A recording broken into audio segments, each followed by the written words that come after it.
पागल है तो।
Okay,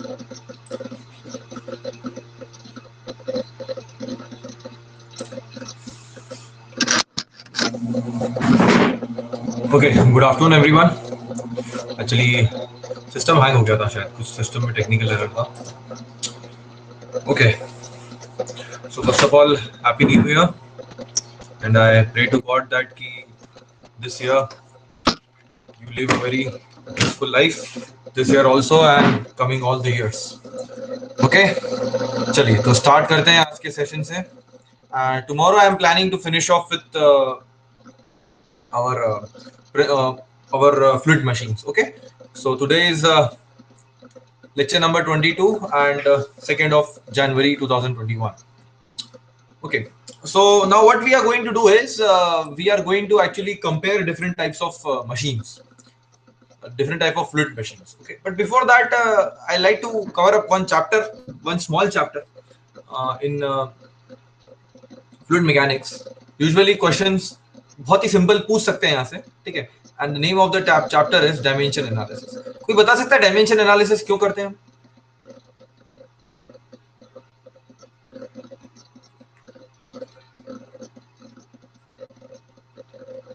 Can anyone tell me why do we do dimensional analysis?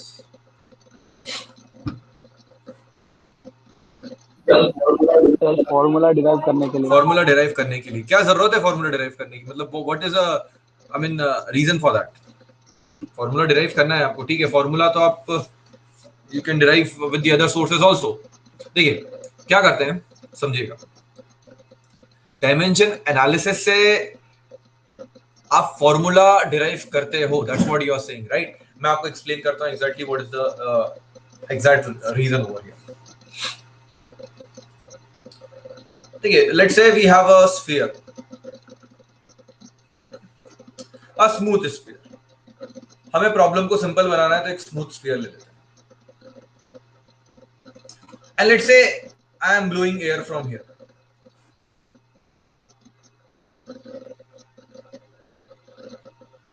जिसका वेलोसिटी u इंफिनिटी है. This is sphere. इसका डायमीटर d है. रबर काम नहीं कर रहा है. Diameter is d and the air which is flowing, इसकी डेंसिटी रो है और viscosity mu. Okay friends, now अब मैं क्या चाहता हूं, मैं इस पे ड्रैग फोर्स कैलकुलेट करूं.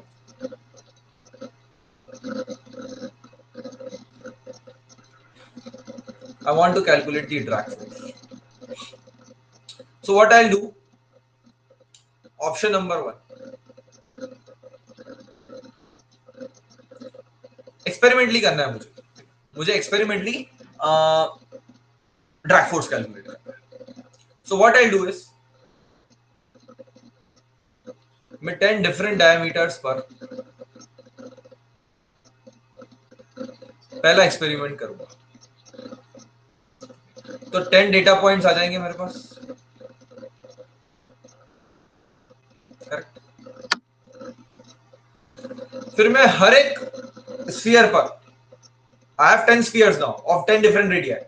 I'll use different 10 different u infinity.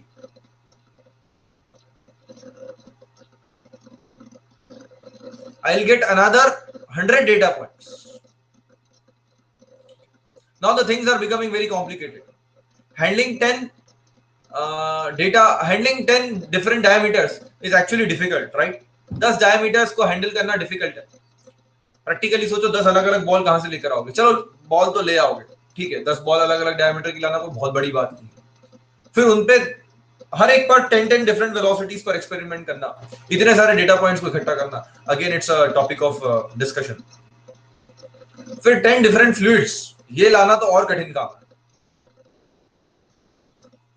और हर एक साइज पर, हर एक वेलोसिटी पर you have different 10 fluids. So total 1000 data point would be generated in this. अब 1000 data points generate करना, और हर एक के लिए ड्रैग फोर्स. कैसे डेटा पॉइंट बनेगा आपका कि अलग अलग वेलोसिटी पर क्या क्या आपके ड्रैग फोर्स थे, अलग अलग डायमीटर पर आपके क्या क्या ड्रैग फोर्स थे, अलग अलग फ्लूइड्स पर आपके क्या क्या ड्रैग फोर्स थे. और इतने सारे डेटा पॉइंट्स के साथ टू बी ट्रू एनालाइज करना बहुत डिफिकल्ट होगा। आप जानते हैं ड्रैग फोर्स क्या होता है? हम जानते हैं सर, ड्रैग फोर्स होता है half rho area of projection u infinity square into C D.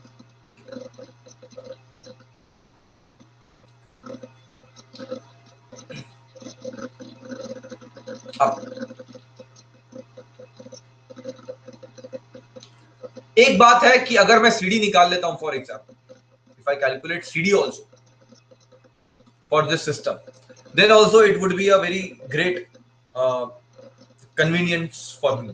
ठीक है, तो आप चाहे ड्रैग फोर्स का वेरिएशन देख लीजिए अलग अलग वेलोसिटी, अलग अलग फ्लूइड, अलग अलग डायमीटर पर, या आप सीडी का वेरिएशन देख लीजिए अलग अलग पॉइंट्स पर। तो मुझे बेसिकली ड्रैग फोर्स पे इंफॉर्मेशन चाहिए, जिसके लिए मैं सीडी भी कैलकुलेट करना चाहूंगा। बट प्रॉब्लम यहां पर है कि अभी आप जो भी काम कर रहे हो वो कन्वीनियंट नहीं है। Experimentally you don't have convenience, right? तो एक्सपेरिमेंटल कन्वीनियंस क्रिएट करने के लिए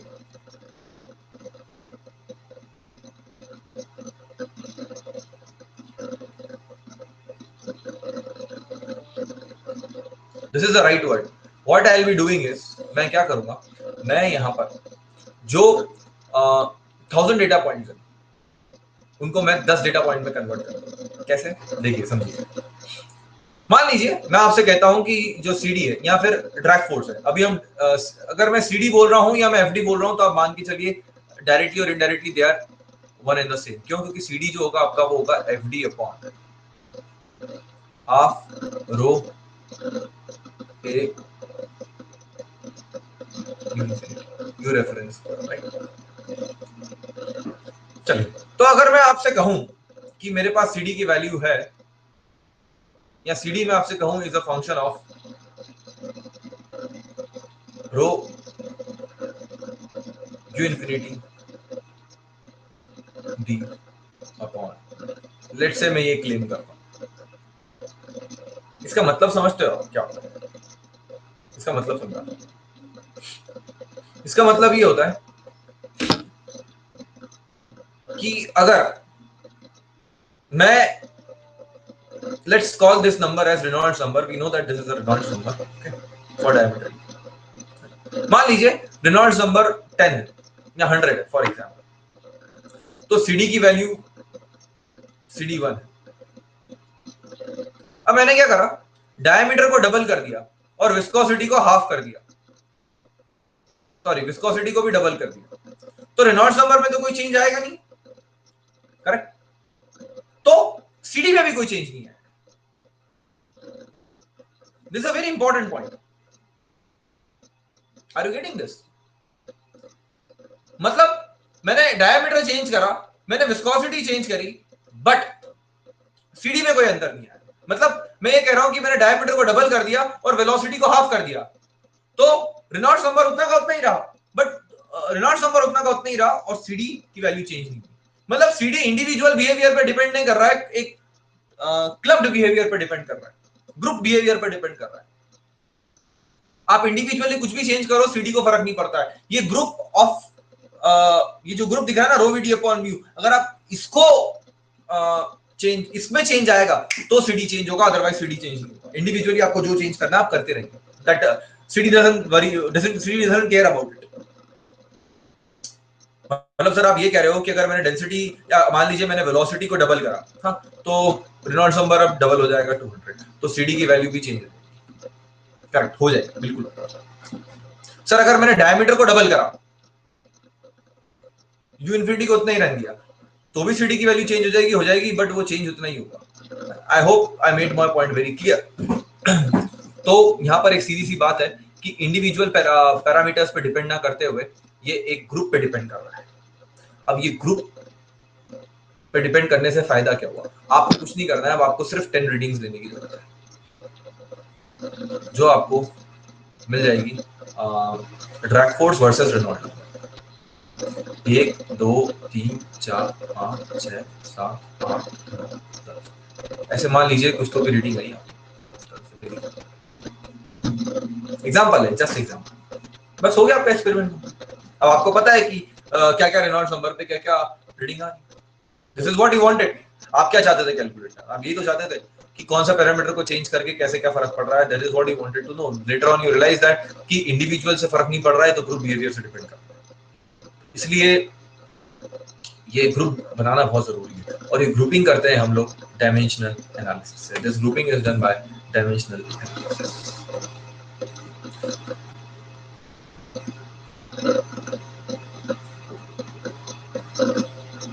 ठीक है, ये ग्रुप बनाना है। तो जो आप कह रहे थे कि फॉर्मूला बनाने के लिए, तो फॉर्मूला बनाने की जरूरत इसलिए दोस्त कि हमें एक्सपेरिमेंटल कन्वीनियंस, ताकि आप को 1000 डाटा पॉइंट जनरेट ना करने की वजह सिर्फ 10 डाटा पॉइंट में आपका काम। तो ये पूरी की पूरी पिक्चर जो है ये डेटा पॉइंट्स को कम करके कन्वीनियंस क्रिएट करने की। अब ये कैसे करेंगे, इसके लिए हम लोग डायमेंशनल एनालिसिस करते हैं, और डायमेंशनल एनालिसिस करने के लिए बहुत सारी थ्योरम होती है जो इस कोर्स में मैं आपको पढ़ाने जा रहा हूं। We call it as a Buckingham pi theorem. पहले लिखा हुआ है थोड़ा सा, ठीक है, मेरा वाला टाइम वेस्ट नहीं होगा आपका, तो मैंने पहले से ही कॉपी किया है यहाँ पर। सबसे पहला पॉइंट है identify the problem bye it's physical variable governing the problem. मतलब कौन कौन से, जैसे यहाँ पर जो प्रॉब्लम है आपकी, यहाँ पर कौन कौन से फिजिकल वेरिएबल पे आपकी प्रॉब्लम डिपेंड कर रही है। तो आपने बोला सर डेंसिटी, ये डायमीटर,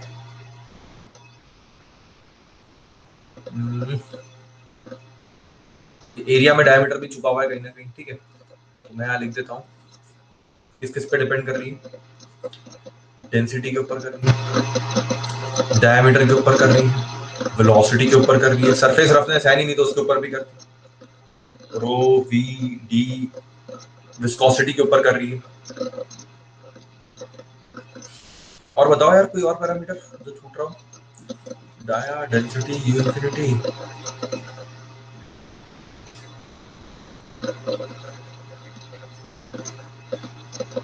और आपको निकालना क्या है। तो ये कुछ पैरामीटर्स हैं जिन पर आपकी पूरी की पूरी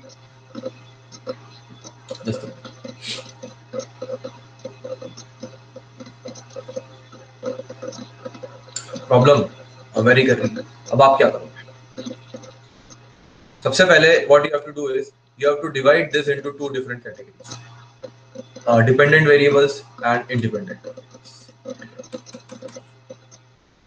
तो आप इंडिपेंडेंट किसको वेरी कर सकते हो, तो टोटल नंबर ऑफ वेरिएबल्स कितने हुए, पहले तो नंबर ऑफ टोटल वेरिएबल्स 5 हुए। अब डिपेंडेंट कौन कौन से हैं इसमें, सर डिपेंडेंट है इसमें ड्रैग फोर्स। इंडिपेंडेंट कौन सा है, रो, डी, यू इंफिनिटी, करेक्ट। आप डायमीटर इंडिपेंडेंटली चेंज कर सकते हो, आपकी इच्छा। वेलोसिटी आप चेंज कर सकते हो, डेंसिटी आप चेंज कर सकते हो, फ्लूइड की विस्कोसिटी आप चेंज कर सकते हो। फ्लूइड चेंज करोगे तो ये चेंज हो जाएंगे, और ड्रैग फोर्स इन पे डिपेंडेंट है। तो पहले तो आप वेरिएबल्स निकालो जिस पे आपकी प्रॉब्लम का फिजिक्स डिफाइन है, और फिर उसमें देखो कौन से डिपेंडेंट है और कौन से इंडिपेंडेंट है। इंडिपेंडेंट को आप अलग लिखो, डिपेंडेंट को आप अलग लिखो। उसके बाद let m be the total number of variables. कितने टोटल नंबर ऑफ वेरिएबल्स, 5। और नंबर ऑफ फंडामेंटल डेविएशन कितने हैं, 3। मास, लेंथ और टाइम। टेम्परेचर नहीं होगा यहाँ पर क्योंकि अभी हम उसमें उसे इन्वॉल्व नहीं कर रहे। फिर क्या करना है आपको, m माइनस n करना है, और m minus n will be your number of pi terms. 2 pi term आएगी आपकी, है ना। अब ये पाई टर्म से क्या होगा, पाई टर्म से ही आपका फॉर्मूला आएगा, ठीक है। देखिए कैसे आएगा, अब मैं बताता हूँ।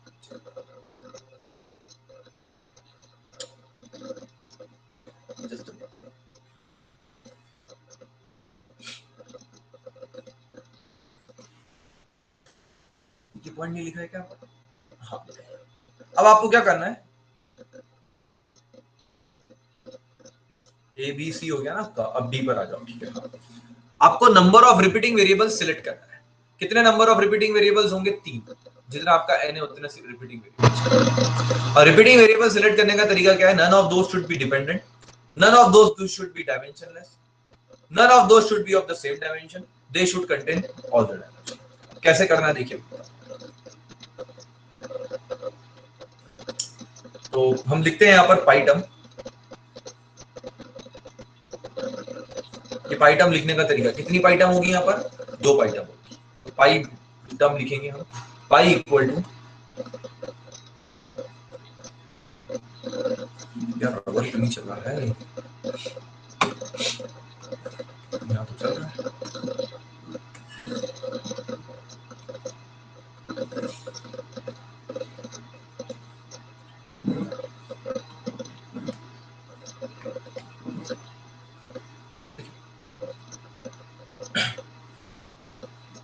अंदर आएंगे आपके रिपीटिंग वेरिएबल्स,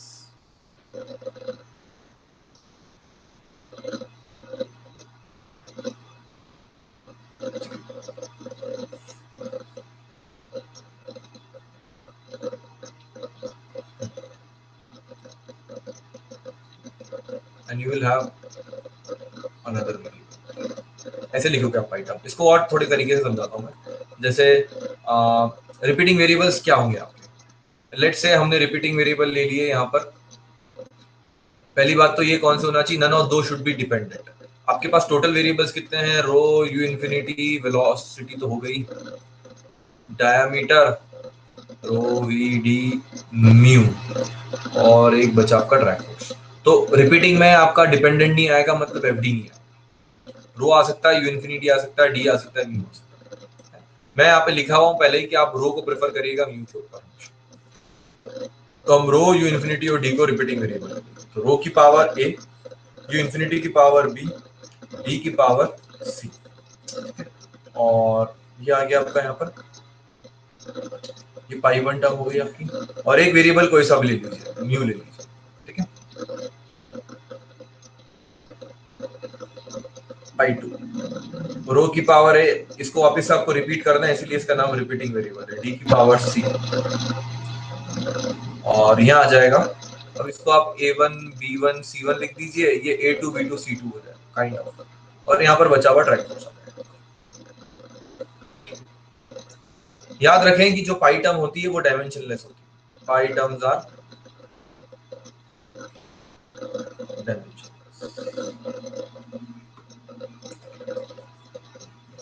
मतलब अब आपको क्या करना है, इसकी पावर मैं यूनिट्स एमएलटी लिखना है, और इसकी पावर पे, और यहाँ पे 0,0,0 से इक्वेट करना।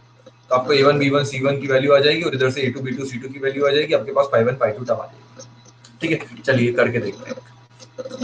तो पाई 1 कैसे लिखोगे, पाई 1 की जो पावर है m0 l0 t0, pi is a dimension equal rho की पावर a1। अब डेंसिटी की यूनिट क्या होगी, KG per meter cube, m KG per meter cube, ml minus 3 a1। Velocity की मीटर पर सेकंड, मतलब length per unit time v1, और d diameter की यूनिट क्या होगी, लेंथ की पावर c।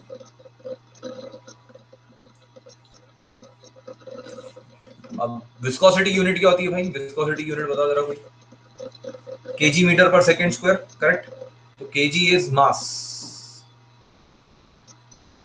केजी मीटर पर सेकंड। ना, अब इसे सॉल्व करते हैं।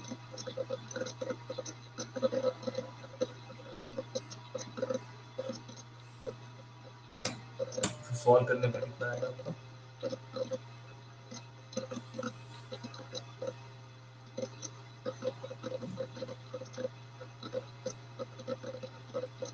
m a1 l minus 3 a1 l v1 t minus b1 l c1 m l t minus 2। इसे इक्वेट करिए 0 से, तो a1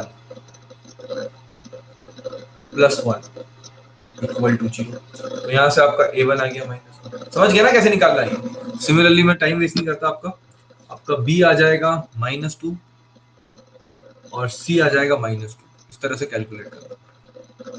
और अगर आप वैल्यू सब्स्टिट्यूट करेंगे तो आपका पाई 1 आ जाएगा -1 a1 की जगह, तो रो नीचे जाएगा, b u infinity, c 1/d, तो यहाँ आएगा म्यू डी। गड़बड़ हुई है, गड़बड़ ये हुई है कि ये जो है इसको एफ डी ले लो, ये M L T minus 2 kg metre पर सेकेंड स्क्वायर फोर्स की है ना, और ये यहाँ पर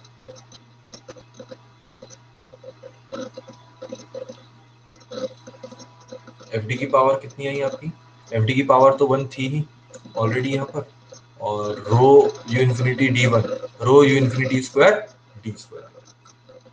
परफेक्ट।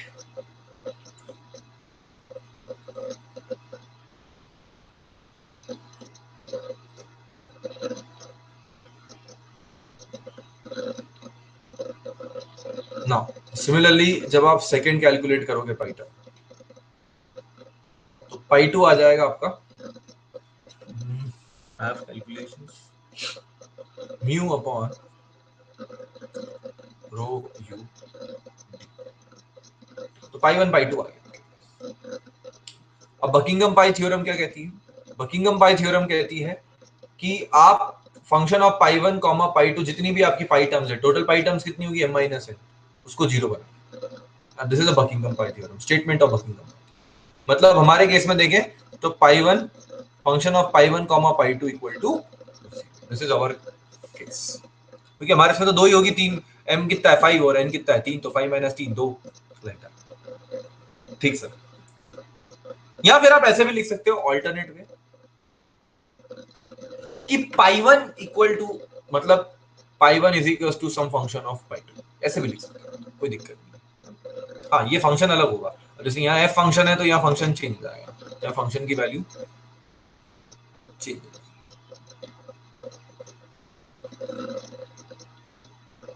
जी बट ये भी थ्योरम लिख सकते हो ऑल्टरनेट स्टेटमेंट है।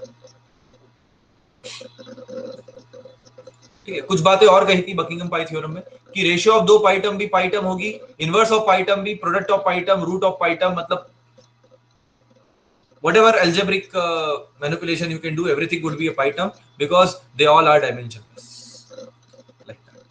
Okay, चलिए तो यहां पर हम हमारे पास पाई 1 है, जैसा कि हमने देखा एफ डी अपॉन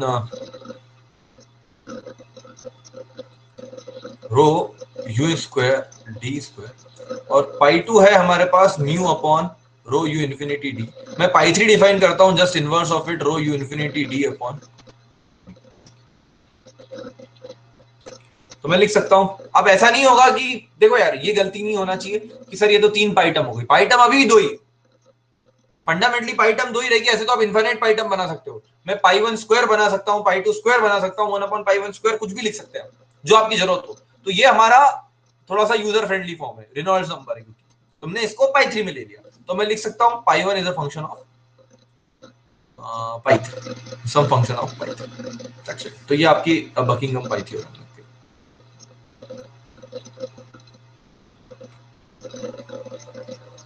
तो यहाँ पे रिजल्ट आ गया आपका drag force rho U infinity square C D square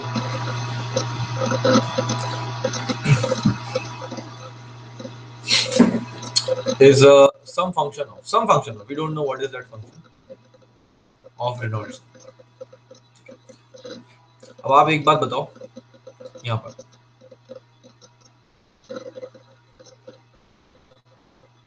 area projection क्या होगा इस केस में, इसको अगर आप स्फीयर को प्रोजेक्ट करोगे तो फ्लो के सामने क्या दिखेगा आपको, पाई बाय 4 डी स्क्वायर। हाँ सर ये दिखेगा, तो अगर मैं लिखूं यहाँ पर drag force equal to half rho pi by 4 D square U infinity square C D, तो आप देख सकते हैं सी डी हो जाएगा drag force upon 8 by pi, 8 by pi तो कांस्टेंट हो गया, हटाओ, इससे कोई मतलब नहीं है हमको, drag force upon rho D square U infinity, correct. तो F D upon rho D square U infinity square is somewhat steady होंगे, तो F D upon rho U infinity D square equal to C D. अब ये मत पूछना sir 8 by पाई क्या है, function लिखा हुआ है, ये इक्वालिटी नहीं है, इज अ फंक्शन ऑफ ये आपको बकिंगम पाई से मिल गया। ये तो चाहिए था आपको। अब आप क्या करोगे, अब आपको पता चल गया कि आप रेनॉल्ड्स नंबर वेरी करोगे तो आपके डेटा पॉइंट्स चेंज होंगे, अदरवाइज आपके डेटा पॉइंट सेम रहने वाले, आप कितना भी रो यूडी यू इंफिनिटी चेंज कर। तो ये जो डेटा आपको मिला है ना कि किसको चेंज क्या डायमेंशन लेस पैरामीटर को मैं चेंज कर रहा हूं, उससे वेरिएशन आ रहा है। That is what is the importance of Buckingham pi theorem and that is what is the importance of the that it creates a lot of experimental convenience।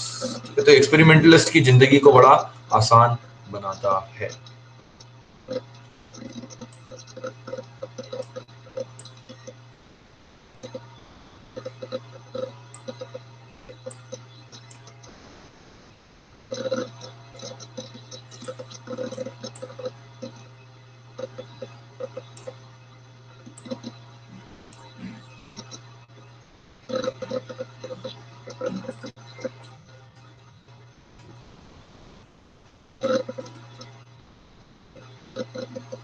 Okay friends,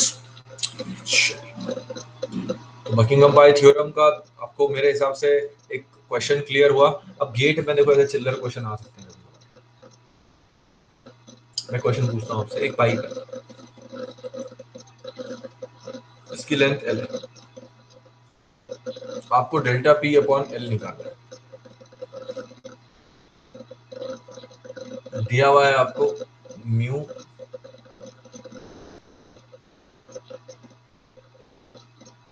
you bar velocity, average velocity, viscosity, density, diameter. Question दिया हुआ है the number of pi parameters needed to express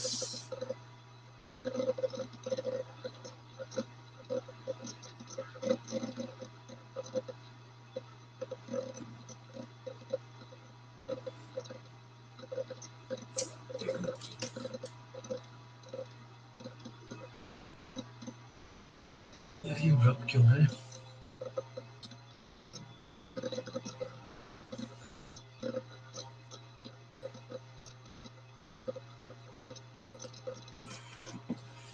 जो मैं कराता हूँ आपको question, मुझे copy में चेक करना पड़ेगा, कुछ एरर दिखा। बट मेजरली आपसे वो किस तरह से पूछ सकते हैं कि नंबर ऑफ पाई टर्म्स निकालो। तो नंबर ऑफ पाई टर्म्स क्या होती है आपकी?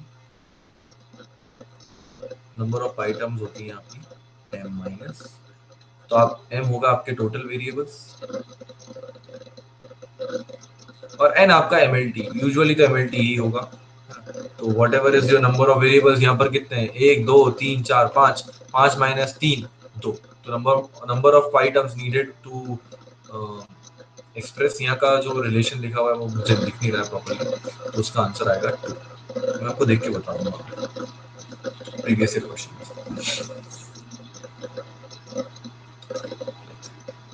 m माइनस n, इस तरह से आपको पूछ सकते हैं सिंपल क्वेश्चन, एटलीस्ट पता होना चाहिए। ओके, तो ये है पूरा डायमेंशन एनालिसिस का बेसिक क्रक्स। बहुत डेप्थ में मैं नहीं जाऊंगा इसके, क्योंकि क्वेश्चन ऐसे तो पूछेंगे नहीं आपसे फॉर्मूला डिराइव करो।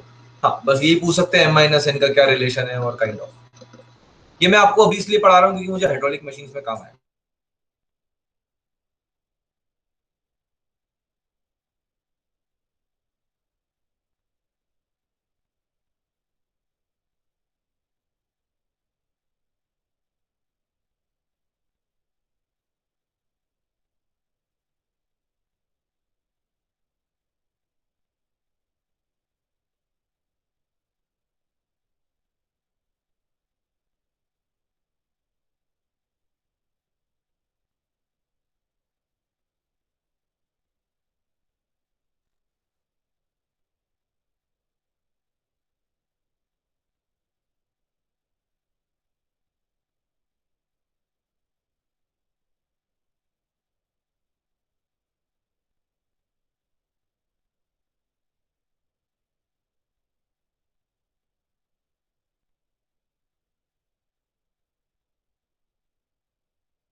यार इंटरनेट डिस्कनेक्ट हो गया था मेरा।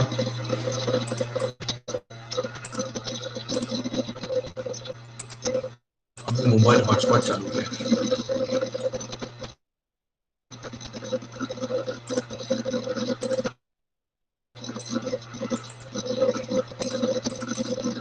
चलिए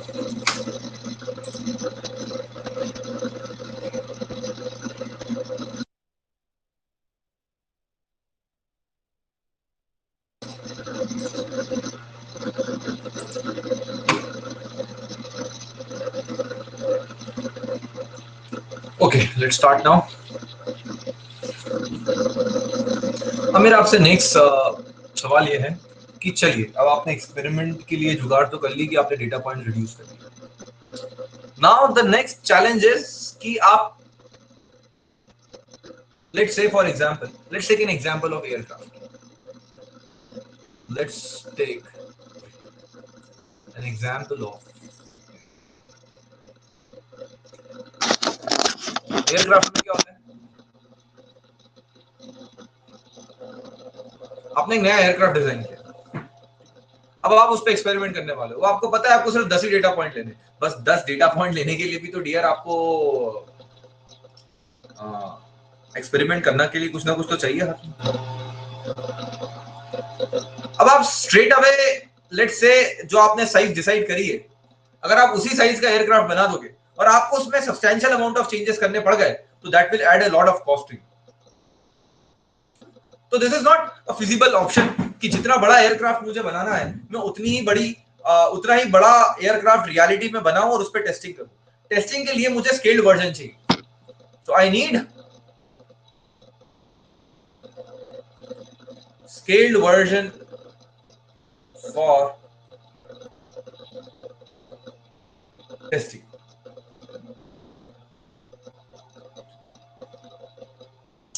And that scaled version of testing is what we call as model.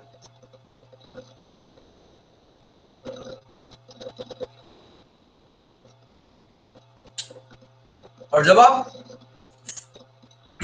जब फर्स्ट वर्जन बनाओगे, आपका जो भी first version, that is called prototype. तो प्रोटोटाइप बनाने के पहले will do testing on model. So in a simple language अगर मैं आपसे कहूं तो testing will be done on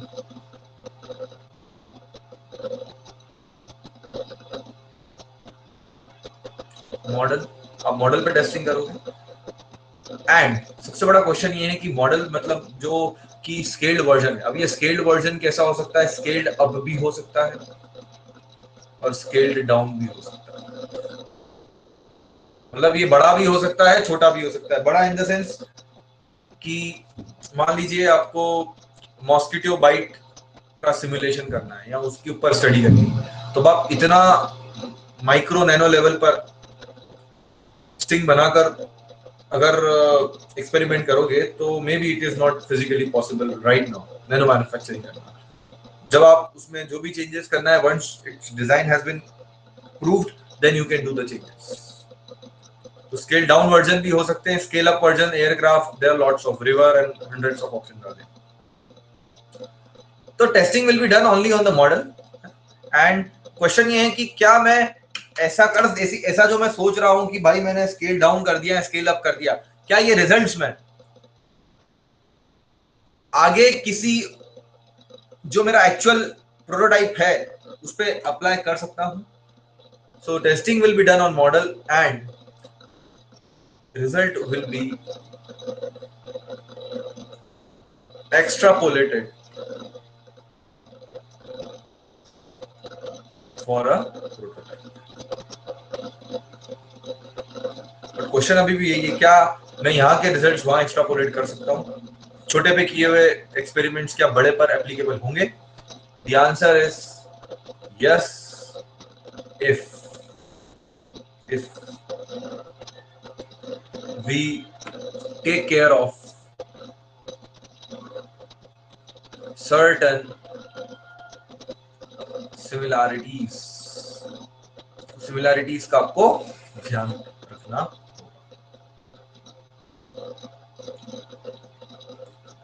So I hope you have a simple clarity that what is the difference between prototype and model. Prototype is the first version which you are going to manufacture, but before that you will do some testing, and testing will be done on model.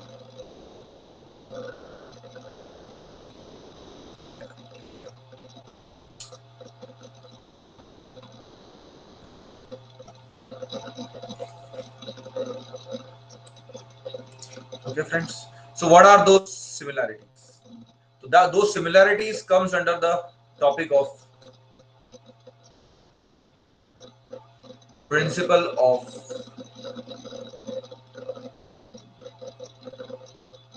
similarity. मतलब पहले dimensional analysis ने आपको मदद किया, dimensional analysis ने आपको पहले मदद किया काय में, डायमेंशनल एनालिसिस ने आपको सबसे पहले मदद किया number of data points reduce करने में, और प्रिंसिपल ऑफ सिमिलैरिटीज आपको हेल्प करेगी कि कैसे आप अपने एक्सपेरिमेंट को आसानी से कर pi by not investing much on the dimensions of your actual prototype. Okay? तो both बेसिकली दोनों का पर्पस ही यही है, प्रिंसिपल ऑफ सिमिलैरिटी का भी और डायमेंशन एनालिसिस का भी, that we do lot of it creates lot of experimental convenience. तो सिर्फ आसानी से आपके एक्सपेरिमेंट हो सके, आसानी से प्लस करेक्ट तरीके से अगर आपके एक्सपेरिमेंट हो सके, यही इन दोनों टॉपिक्स का ऑब्जेक्टिव है। This is basically totally experiment based topics over here. और अब हमें देखना है कि वो सिमिलैरिटीज कौन सी है। Just give me 30 seconds.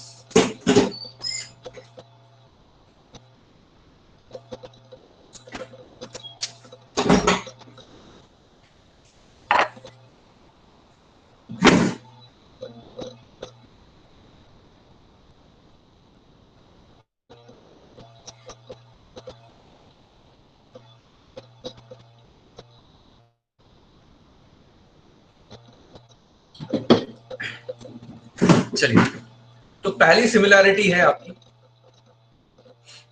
बहुत ही simple, similarity in geometry, and this is very obvious.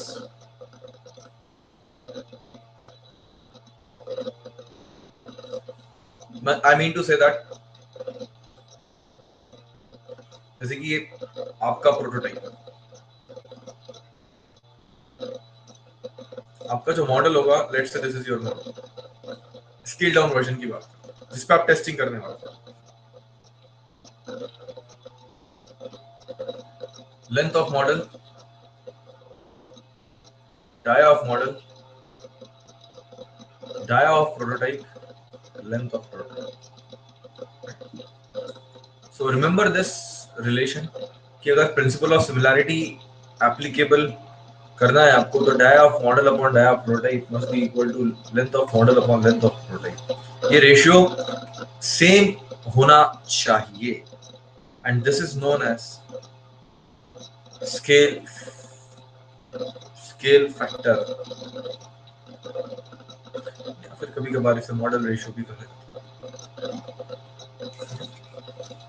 जैसे एग्जाम में अगर आ गया मान लीजिए 1:2 स्केल, तो ये मॉडल अपॉन प्रोटोटाइप याद रखिएगा, ऐसा नहीं कि प्रोटोटाइप अपॉन मॉडल करना है, ठीक है। ये 2:1 भी हो सकता है, 1:2 भी हो सकता है। ये तो गलतफहमी कभी ना रखिएगा कि मॉडल हमेशा छोटा होगा।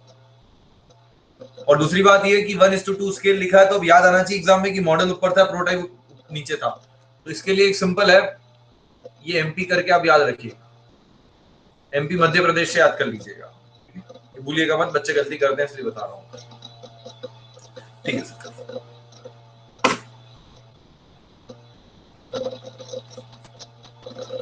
Once you achieve dynamic similarity, then you expect kinematic similarity also. So what is similarity in kinematic similarity? देखिए, basically it is similarity in motion, or you can say similarity in streamlines. Similarity in streamlines. जैसे कि for example ये surface.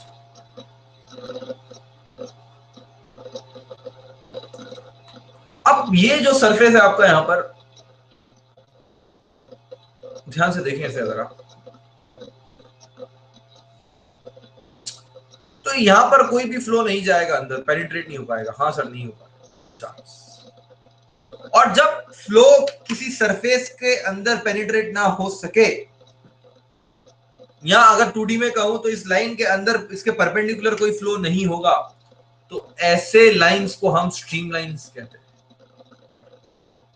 तो surface जो है वो खुद ही एक स्ट्रीम लाइन। तो ज्योमेट्री की सिमिलैरिटी होना बहुत जरूरी है। अगर मान लो मेरा प्रोटोटाइप ये है और मॉडल मैं इसका स्केल डाउन वर्जन जो बना रहा हूं वो ऐसा ना बनाते हुए स्ट्रेट बना दूं, तो this would be the streamline over here, and over here this is the streamline.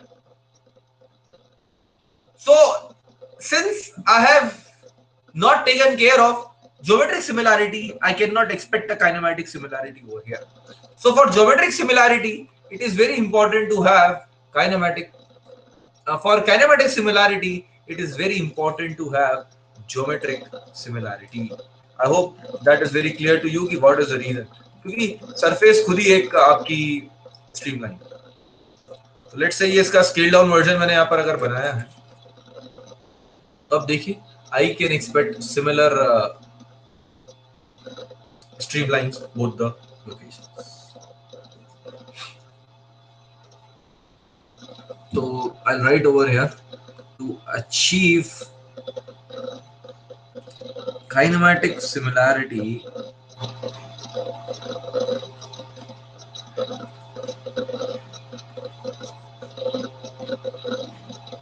Geometric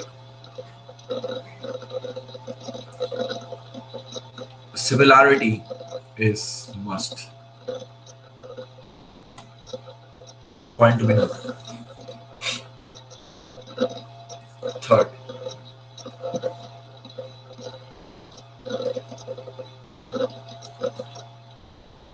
इसमें एक ये भी बता देता हूँ मैं कि इसके लिए मैथमेटिकल क्या करना चाहिए।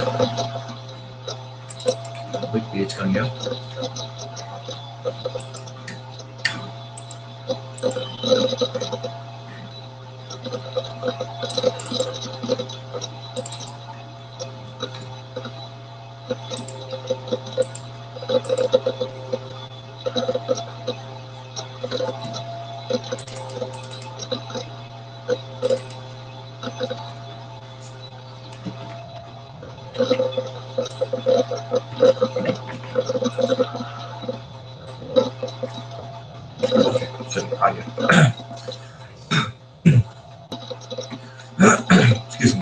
तो यहाँ पर अगर आप देखेंगे तो लेट्स से ये दो बॉडी है and let me call them as a similar body only.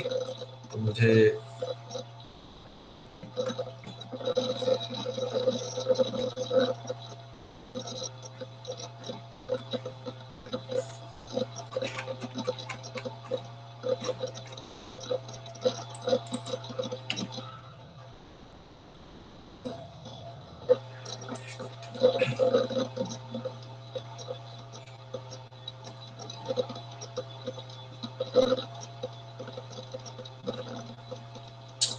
अब ये दो पॉइंट्स मैंने यहाँ सेलेक्ट किए 1 और 2, ये दो पॉइंट यहाँ सेलेक्ट। तो यहाँ पर क्या बैठेगा रेशियो आपका velocity of 1 in model upon velocity of 1 in prototype is equals to velocity of 2 in model upon velocity of 2 in prototype is equals to velocity ratio, and this velocity ratio is nothing but length ratio upon. अगर आपने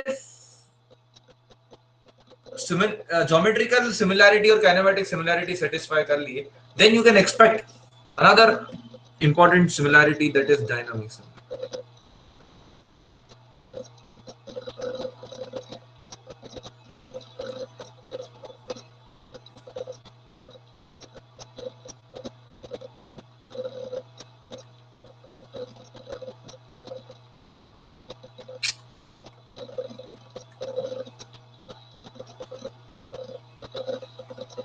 What is dynamic similarity? It is nothing but similarity in forces.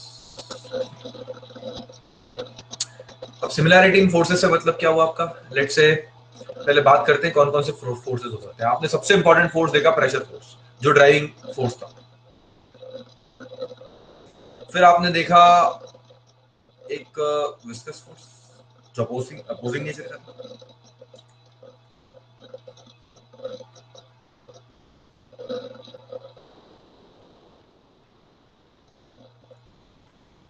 एक surface tension के forces होते हैं, और अगर आप देखें तो there are gravity forces also.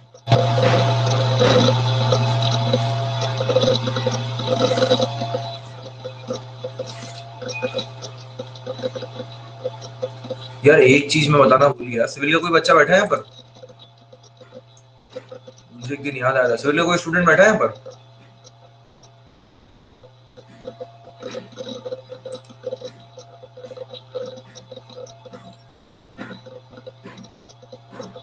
नहीं है ना? ठीक है, चलो बहुत अच्छी बात है। सिविल में नहीं है क्योंकि ये मशीन्स नहीं है सिविल में, है ना?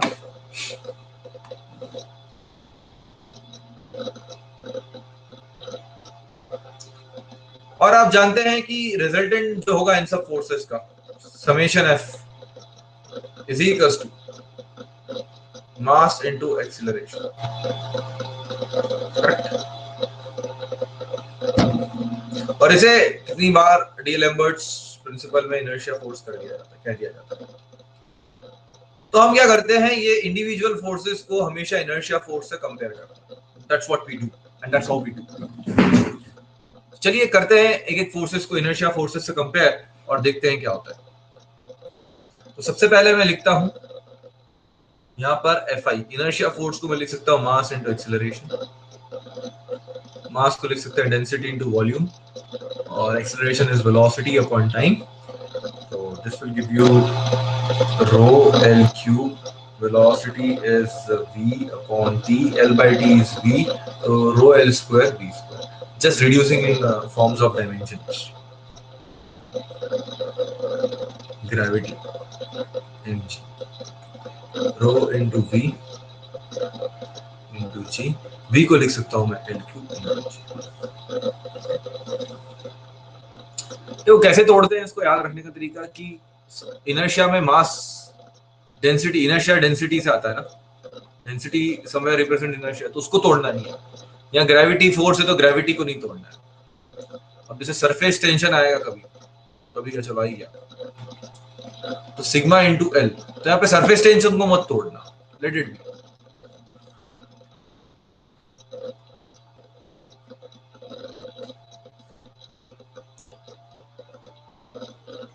Viscous forces is mu, du upon dy is v upon l into area l square, so this makes it mu v। यहाँ पे विस्कोसिटी के कारण विस्कस फोर्सेस हैं तो इसको नहीं तोड़ना। 4 हो गए, कितने थे टोटल? 1 2 3 4। प्रेशर फोर्स, प्रेशर का फोर्स क्यों जनरेट होता है? प्रेशर के फोर्सेस जनरेट होते हैं change in pressure into area. यहाँ प्रेशर को नहीं तोड़ना है, ठीक है? अब इनके रेशियोस नंबर दे देंगे, कैसे देखिए, inertia force upon viscous force, this is equal to rho L square v square upon mu vl, that makes it rho vl upon mu equal to Reynolds number.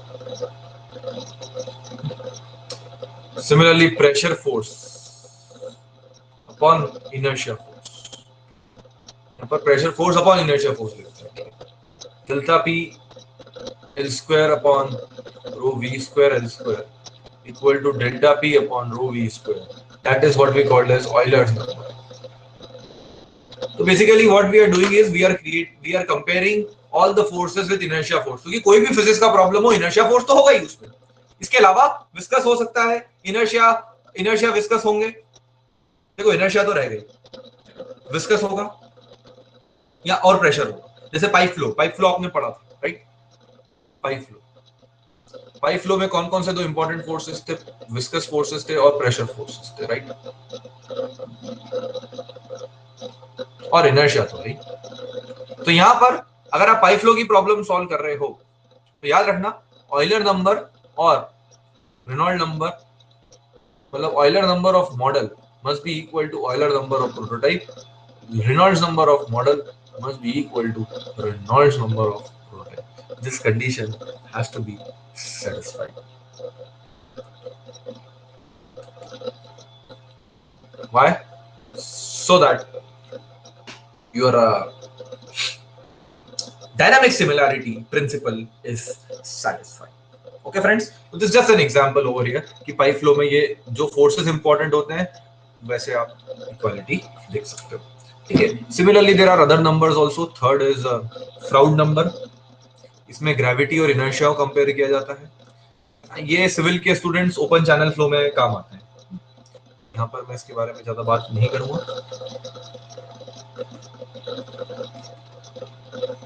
So actually root of Fg upon Fi, that is what is called as root GL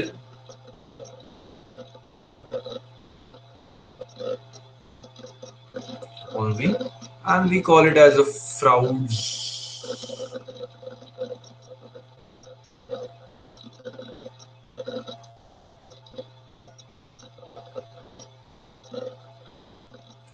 force. Surface tension को compare कर लीजिए inertia force से।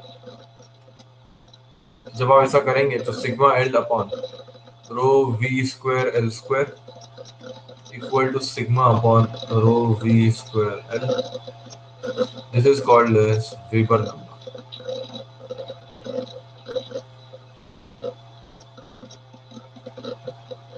ये का काम आएगा injection. Injection की study करोगे जहां पर फ्लूइड डीजल इंजेक्शन जैसे हो गया, liquid injected for example. Okay, तो मॉरल ऑफ द स्टोरी ये है कि ये 4-5 नंबर है, इसको याद करने का एक सिंपल सा तरीका बता देता हूँ मैं आपको। देखो विस्कस फोर्सेस की जब बात होती है तब रेनॉल्ड्स नंबर आता है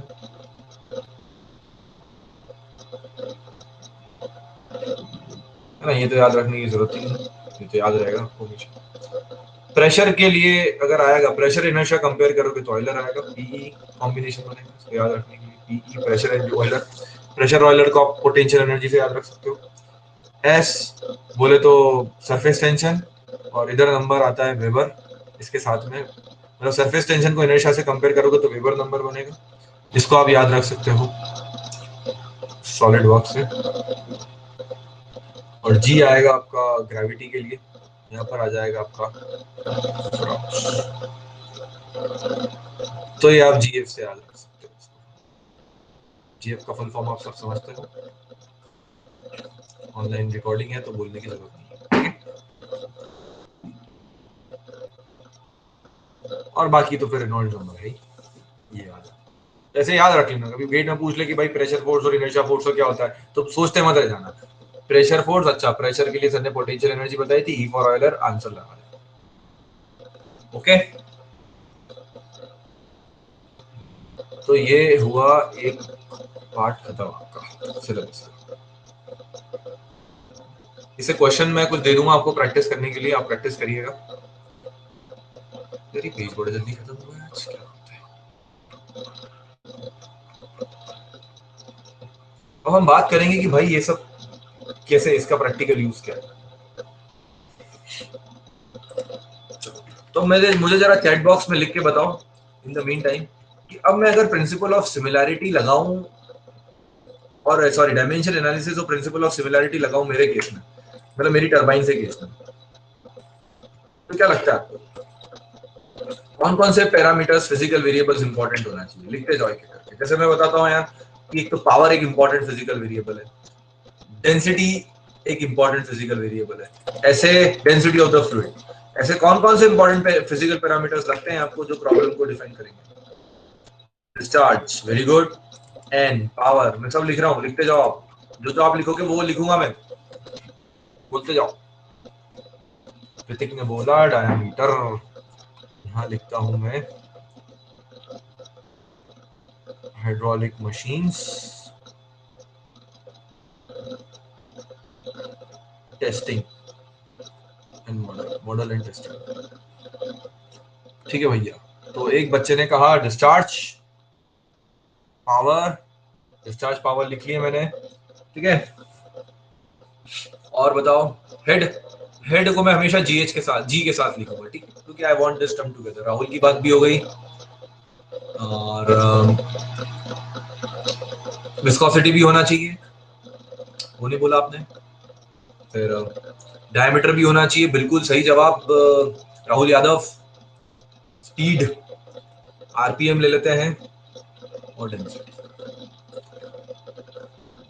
इसमें बस अभी के लिए मैं चूंकि हाइड्रोलिक मशीन्स की बात कर रहा हूं, तो मैं डेंसिटी के विस्कोसिटी के इफेक्ट्स को नेग्लेक्ट कर रहा हूं, तो लिख देता हूं यहां पर विस्कस इफेक्ट्स नेग्लेक्टेड।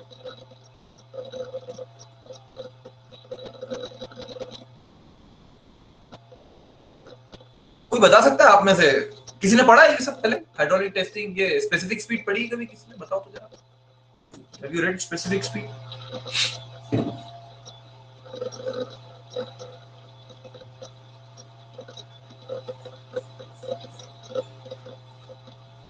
नहीं पढ़े हो?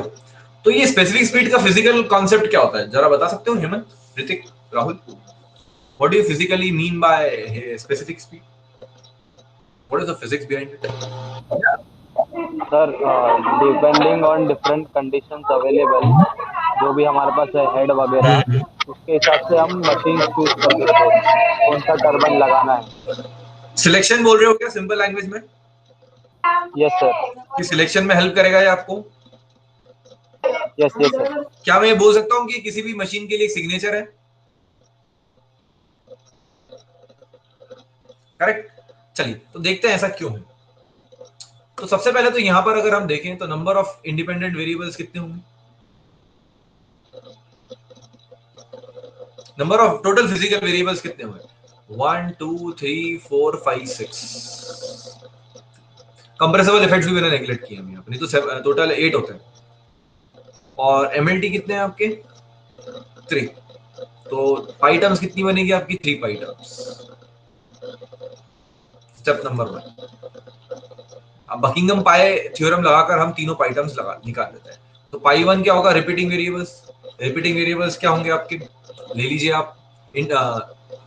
अच्छा, मैं ये बात बताना भूल गया, वैसे आपको पता होगी, ठीक है, एक बार ब्रीफ कर देता हूँ एज अ फॉर्मल डिस्कशन, कि नन ऑफ दो शुड बी डिपेंडेंट। ये बात कर लेते हैं।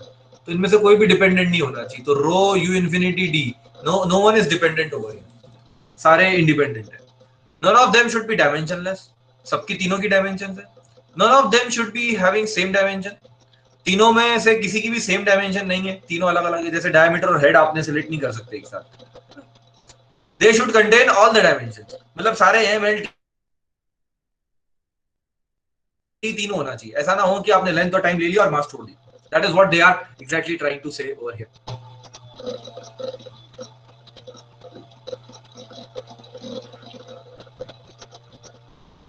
तो अगर मैं यहाँ पे पाई 1 लिखने की कोशिश करूं, तो 3 ऐसे टर्म्स मुझे चाहिए जो इंडिपेंडेंट हो, सारी डायमेंशंस हो, एक भी डायमेंशनलेस ना हो, और एमएलटी तीनों कवर हो।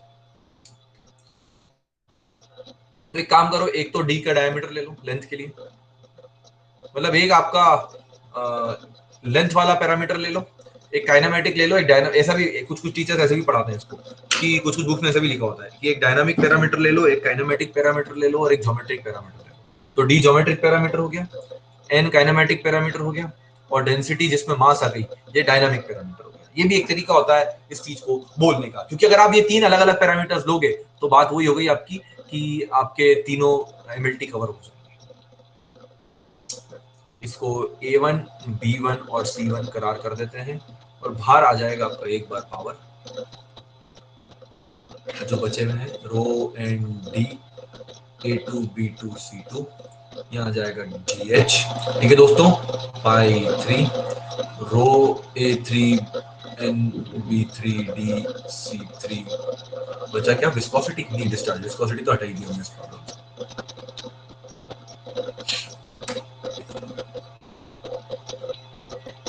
अब इसे सॉल्व करिएगा आप, अगर आपको बकिंगम पाई थ्योरम से बड़ा प्यार हो और आपकी इच्छा हो प्रैक्टिस करने की, तो तरीका मैंने बता दिया है, आंसर भी मैं आपको बता देता हूँ। Pi 1 is equal to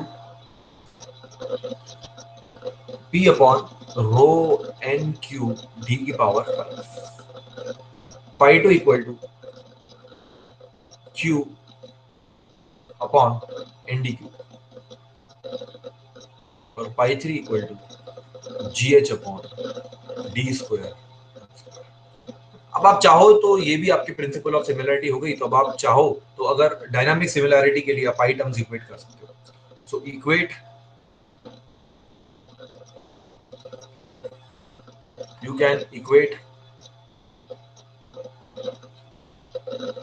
pi terms for similarity। एक 2 मिनट गेट क्वेश्चन ला के देता हूँ मैं आपको, तो मजा आएगा। अच्छा, टेस्ट की तैयारी कर रहे हो कि नहीं सॉम की भाई? हाँ, सॉम के टेस्ट की तैयारी चल रही है कि नहीं चल रही है? मंडे को टेस्ट है आपका सॉम का। मंडे ले लें टेस्ट कि ट्यूसडे लें, बताओ। टेस्ट कब कंडक्ट करूं सॉम का?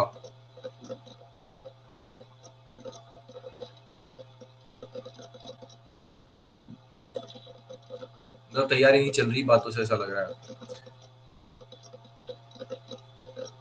ट्यूसडे सब लगे जरा, बहुत सारे स्टूडेंट है, 7 8 9 स्टूडेंट जितने भी बैठे हैं क्लास में, सभी स्टूडेंट्स फीडबैक दो कब टेस्ट लेना है। तैयारी चालू है। हाँ, वीडियो लेक्चर देख रहे हो तो कब लेना है टेस्ट ये बताओ। ऋतिक, मंडे ट्यूसडे वेडनेसडे, एक दिन एक तारीख बता दो, अच्छे नंबर लाना है इस बार। सॉम इजी सब्जेक्ट है। एक टेस्ट मेरे को सॉम का लेने का है तुम्हारा, एक टेस्ट एफएम और सॉम का कंबाइंड प्रीवियस ईयर क्वेश्चन का लूंगा मैं आपका। ठीक है, समझ गए क्या कह रहा हूं मैं? एक टेस्ट तो आपका सॉम का होगा जिसमें मैं थोड़े अच्छे क्वेश्चन पूछूंगा, और एक में मैं आपको पहले ही बता रहा हूं क्वेश्चन क्या आएंगे, प्रीवियस ईयर क्वेश्चन सॉम के और एफएम के आएंगे सारे। तो उसमें तो 100 आउट ऑफ 100 आना चाहिए आपको, और किसी क्वेश्चन में दिक्कत हो तो मुझसे पूछ लेना प्रीवियस ईयर।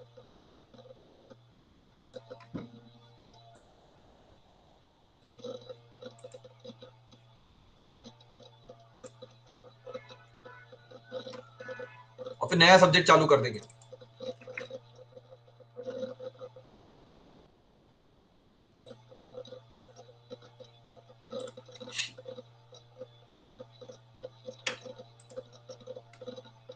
ठीक है, ये गेट का मैं क्वेश्चन बताता हूँ आपको कैसे आते हैं, उड़ा दोगे तुम लोगों के लिए तो बहुत छोटी सी बात है।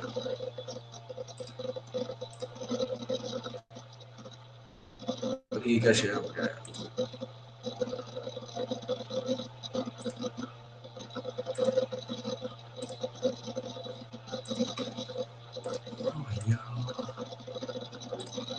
गूगल मीट का इंटरफेस अभी तक इम्प्रूव नहीं हुआ, कोरोना खत्म होने पाया है, बट इनने इंटरफेस चेंज नहीं करा। कोई बात नहीं, चलो हमारा काम तो हो गया है। करिए क्वेश्चन सॉल्व जरा। हाँ?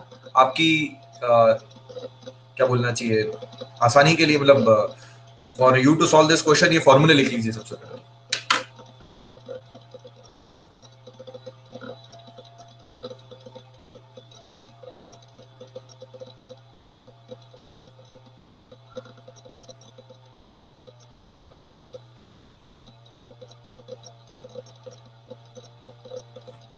लिख लिया फॉर्मूला?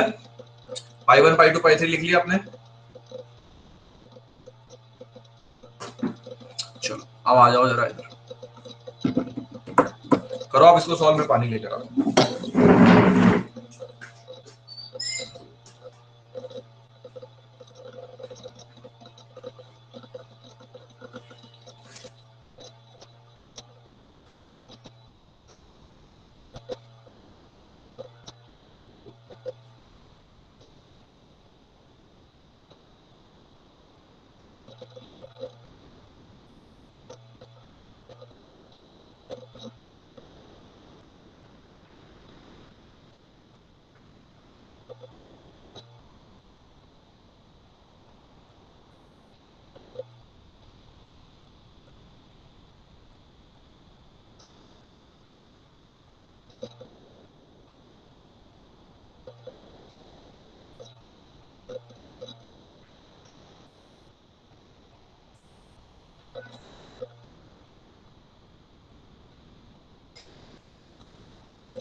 हाँ जी, बताएं आंसर।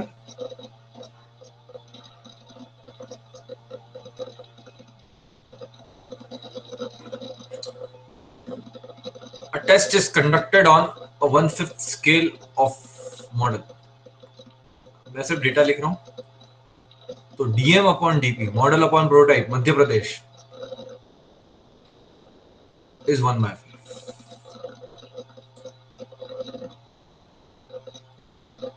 और मॉडल का डेटा यहां लिखेंगे, प्रोटोटाइप का डेटा यहां लिखेंगे। ये सही तरीका होता है एग्जाम में, इस तरह से अगर आप बाइफरकेट करके लिखे तो Francis turbine under head of 2 metre. Flow rate discharge दिया हुआ है आपको 1 मीटर क्यूब पर सेकेंड, और रोटेशन आरपीएम दिए हुए हैं आपको 450। The water density and the acceleration due to gravity can be taken as, ठीक है, रो जी दिया हुआ है आपको, तो is 1000 kg per meter cube and acceleration is 10 meter per second square. Assume no losses both in prototype and model. The power of a full sized turbine working under the head of, मतलब ये आपकी actual turbine है, this is actual, और इस पर आप testing कर रहे हैं। इसका पावर कितना, क्या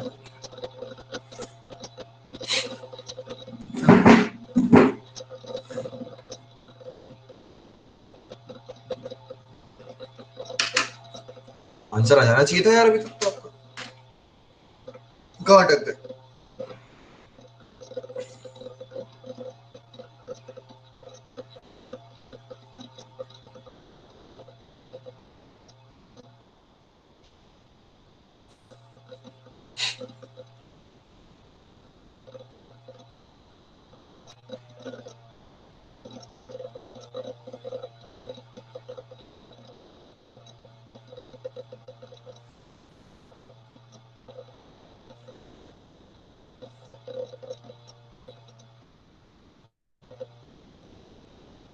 ट्वेंटी नाइन 100 किलोवाट कहां से लाया भाई ऋतिक, कैलकुलेशन मिस्टेक किया। हेमंत सही जवाब 29.045 करेक्ट। देखो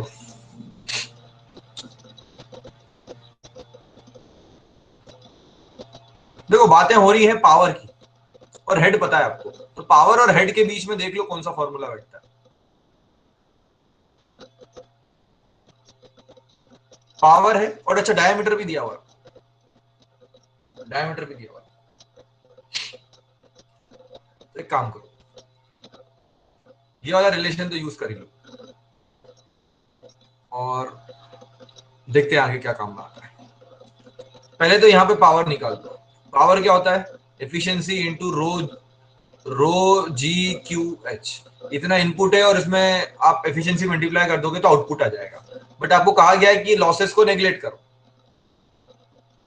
तो पावर क्या हो जाएगा आपका यहाँ पे सीधा, एफिशिएंसी 1 दी हुई है तो rho G Q H 1000 into 9 point, अच्छा ये भी 10 दिया हुआ है,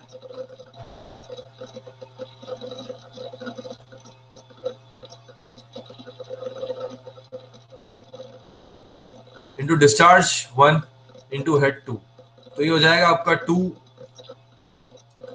1 2 3 4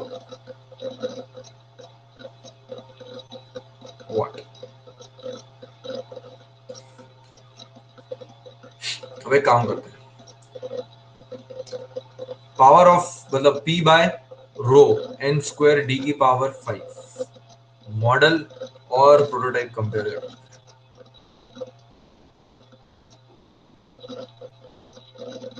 बहुत बढ़िया राहुल।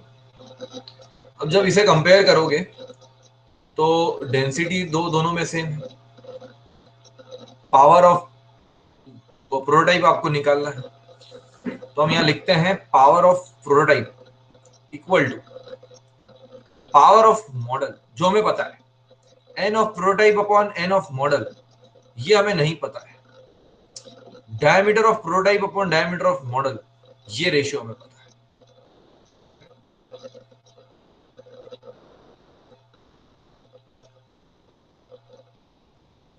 तो ये तो हो गया आपका straight away 1/5,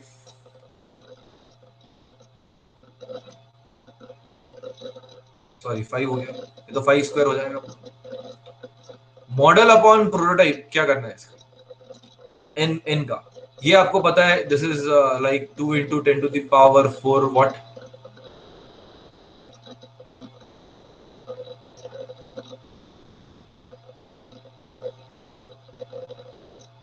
so what do we do about this, इसके लिए सर हेड का रिलेशन दिया हुआ है, ये अभी तक यूज नहीं किया आपने हेड। तो हेड के रिलेशन से कहीं पर डिस्चार्ज आरपीएम मिलता है क्या, देखो ये हेड आ गया और ये आरपीएम आ गया, ये डी पता है आपको, तो पाई 3 इक्वेट कर दोगे तो GH upon D square N square, GH upon D square N square, model GH upon D square N square prototype. अब एच एच की वैल्यू फीड कर देना, डायमीटर भी फीड कर दोगे आप, तो आपके पास यहाँ पर आंसर आ जाएगा ना, तो N P upon N diameter, ये आएगा आपका इसका क्यूब 0.6465। एक मिनट,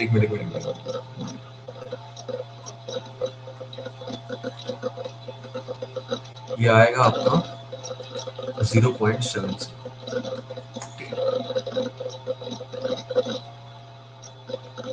अच्छा ये क्यूब है यहाँ पर, क्यूब कर लो फिर,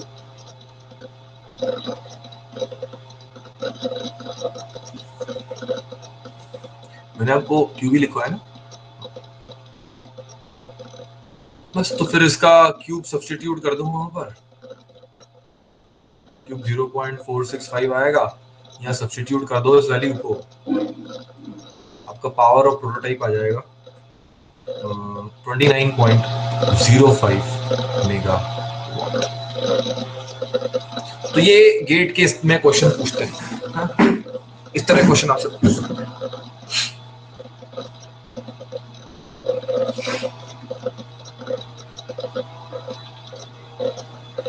ठीक, नेक्स्ट, यहाँ पर अगर आप देखोगे तो कैलकुलेशन काफी लेंदी गया आपका, पहली बात तो ये, और दूसरी बात ये कि एक काम करते हैं, चलो लेट्स डू वन थिंग, मैं पहले तो इसे कॉपी करता हूँ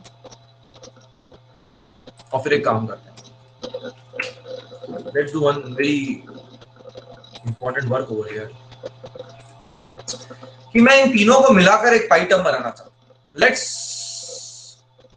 form a pi term by combining above pi term.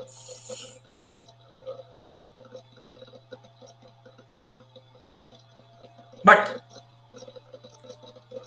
I don't want diameter in it. I don't want diameter.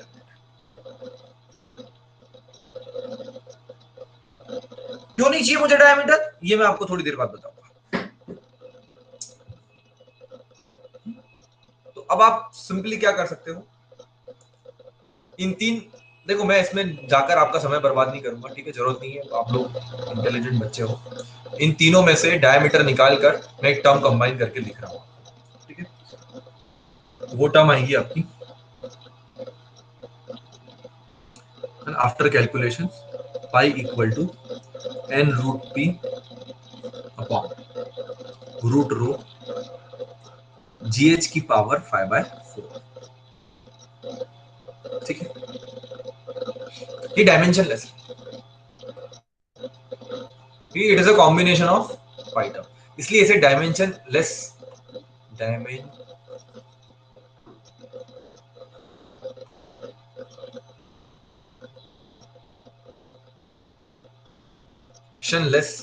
Specific speed कहा जाता है टरबाइन में।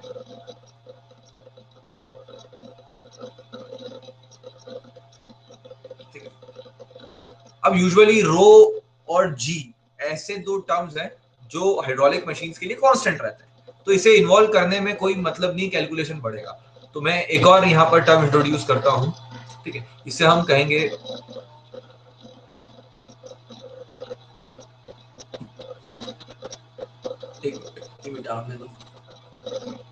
N S equal to N root P upon h की power 5/4. What I have done, I have eliminated rho and g because it's not required for practical purpose. And this is called dimensional form of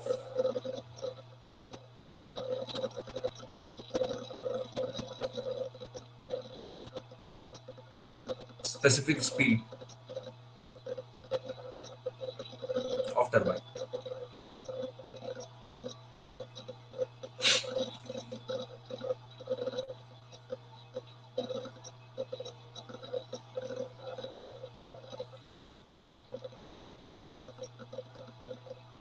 कैसे किया जाए इसके साथ, क्या किया जाए इसका, क्या मतलब है इसका, देखो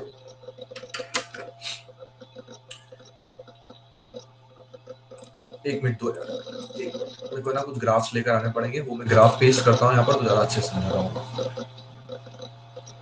graph graph graph graph graph, ये रहा एक graph number 1, GTI Mumbai, pasted. एक ग्राफ और है,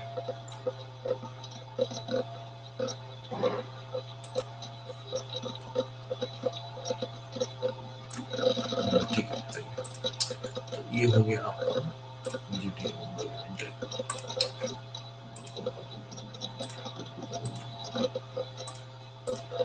हाँ जी,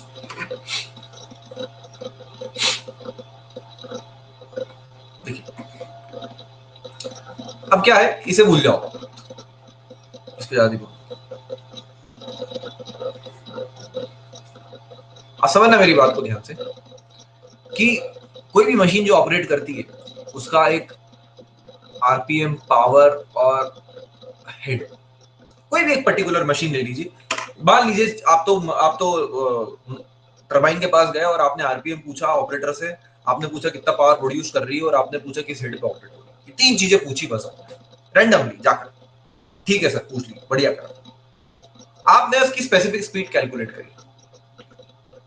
अब जब आपने स्पेसिफिक स्पीड कैलकुलेट करी तो आपको क्या रियलाइज हुआ कि उसकी स्पेसिफिक स्पीड जिस जोन में आ रही है,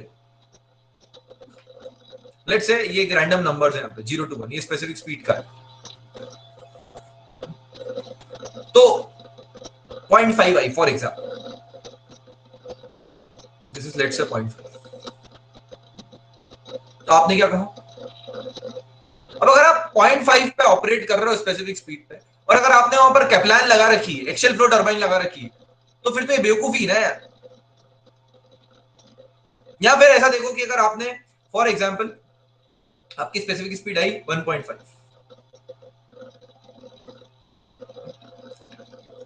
और आपने वहां पर पेल्टन से काम चला रहे हो, तो you are doing a stupidity over there. Why?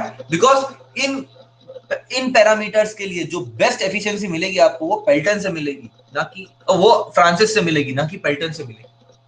अगर आपकी स्पेसिफिक स्पीड डायमेंशन लेस 1.5 आती है तो आप वहां पर अगर पेल्टन इंस्टॉल कर रहे हो तो you are doing a stupid job over there. You have to install Francis, you should install Francis, you must install Francis. अच्छा सर, ठीक है, समझ गए आपकी बात। तो आप क्या कहना चाह रहे हो? मैं ये कहना चाह रहा हूं कि जब भी आप कहीं पर टरबाइन इंस्टॉल करने जाते हो तो आप चेक कर लो कि किस आरपीएम पे आपको चलानी है। या आरपीएम का डेटा आपको जनरेटर से मिलेगा। पावर तो आपको प्रोड्यूस करना है, आप पावर प्लांट मैनेजर हो। और एच, एच जिसे कहते हैं हम हेड, कि कितना हेड अवेलेबल है वहां पर आपके पास। इन तीनों से आप क्या करो, एक नंबर कैलकुलेट कर लो जिसे हम स्पेसिफिक स्पीड कह रहे हैं। डायमेंशनल, इंडस्ट्रीज में डायमेंशनल यूज होता है, डायमेंशन लेस यूज नहीं होता है ना। तो आपके पास एक डायमेंशनल फॉर्म आ जाएगा। अब आप चार्ट में चेक कर लो कि इस नंबर पर बेस्ट कौन सी मशीन एफिशिएंसी दे सकती है, पेल्टन देती है या फ्रांसिस देती है। अगर पेल्टन देती है तो फिर पेल्टन लगाओ, क्योंकि पेल्टन सस्ती पड़ेगी आपको। और अगर फ्रांसिस देती है तो फिर फ्रांसिस लगाओ। ऐसा नहीं है कि आपने लोकेशन की डिमांड थी कि उस पर्टिकुलर लोकेशन पर चलती बहुत बढ़िया फ्रांसिस और आपने लगा दी पेल्टन, नहीं तो गड़बड़ हो जाएगी। इतना बड़ा इन्वेस्टमेंट आपका वेस्ट हो जाएगा। तो this actually helps in selection of turbine.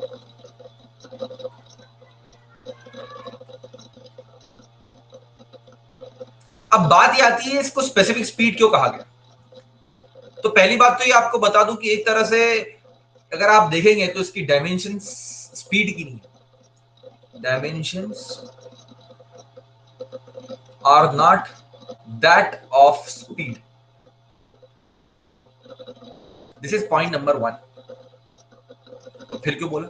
मतलब इसलिए बोला कि अगर मैं कोई मशीन जिसको यूनिट हेड पे ऑपरेट करूं, एक मीटर हेड अवेलेबल है और 1 किलोवाट पावर दूं उसको, तो वो कितना पावर जनरेट करेगी, कितनी आरपीएम पे घूमेगी, वो होती है एनएसटी। एनएसटी का फिजिकल मतलब क्या हुआ? एच को 1 डाल दो, पी को 1 डाल दो, तो जो आरपीएम होगा मशीन का वो आपकी स्पेसिफिक स्पीड होगी। तो इसलिए स्पेसिफिक स्पीड। सर ऐसा भी तो बोल सकते थे कि इसको स्पेसिफिक पावर बोल देते, N1 कर देते और H1 कर देते। N1 एक आरपीएम क्या होता है? एक आरपीएम कुछ भी नहीं होता है। 1 मिनट में एक रिवोल्यूशन होते हैं क्या? थोड़ा प्रैक्टिकली बात करो, मतलब थोड़ा डेटा वाइज बात करो कि 1 किलोवाट आप पावर प्रोड्यूस कर रहे हो जब किसी 1 मीटर हेड की टरबाइन से, तो उसकी जो स्पीड होगी वो उसकी स्पेसिफिक स्पीड। तो अब यहाँ पर एक बात ये समझ में आई कि मैंने जब टरबाइन सेलेक्ट करी तो मुझे यहाँ पर सिर्फ क्या फीड करना है? एनपी और एच फीड करना है। मुझे डायमीटर फीड नहीं करना मशीन का। अच्छी बात है।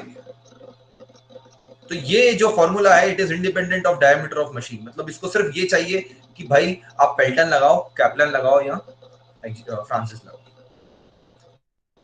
अब मैंने आपको ये चीज पहले ही बता चुका हूं कि कैप्लन जो होती है आपकी, अगर मैं यहाँ पर हेड बनाऊं और यहाँ पर डिस्चार्ज बनाऊं तो कैप्लन बहुत लो हेड पे कैप्लन के केस में डिस्चार्ज बहुत ज्यादा होता है, क्योंकि आपका मशीन जो होती है वो एक जेल मशीन होती है।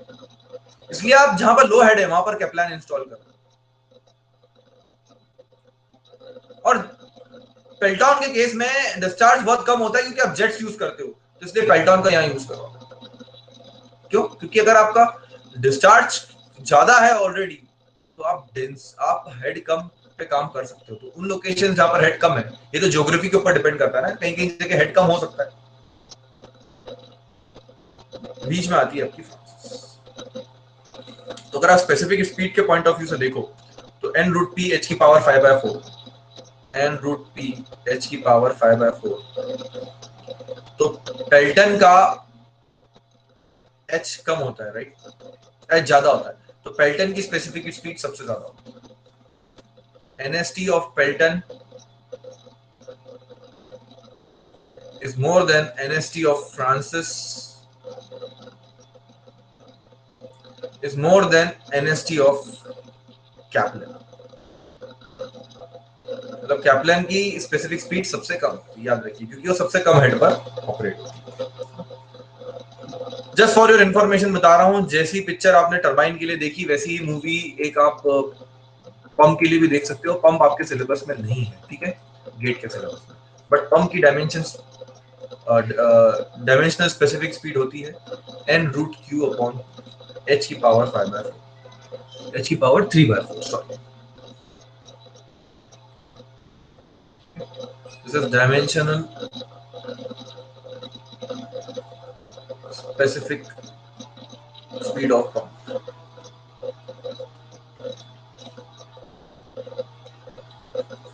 कभी कोई दूसरे एग्जाम देते हो, ये थोड़ा सा फॉर्मूला कॉमन है, पूछ लेते हैं।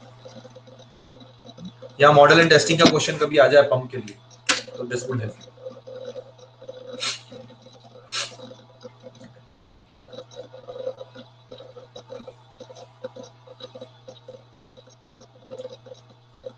So this is all about machines from my side. Machine तो मेरी तरफ से खत्म हुआ। मैं आपको एक दो क्वेश्चन और करा देता हूँ इसके, ताकि ये खत्म हो जाए आपका। कोई डाउट है आपको प्रीवियस ईयर क्वेश्चन में?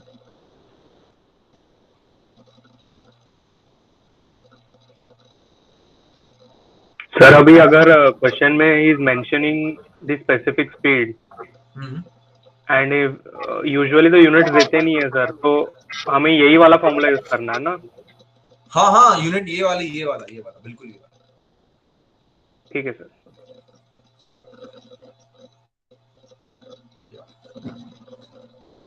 क्योंकि इंडस्ट्री में यही यूज होती है, डायमेंशन लेस तो बोल दे, अगर बोलेंगे तो वो स्पेसिफिकली बोलेंगे आपको डायमेंशन लेस, ठीक है।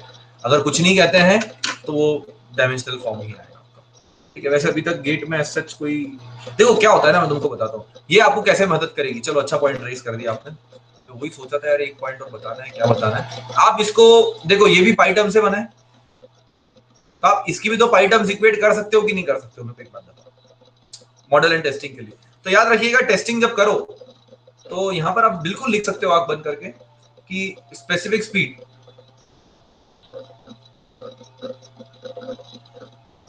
ऑफ मॉडल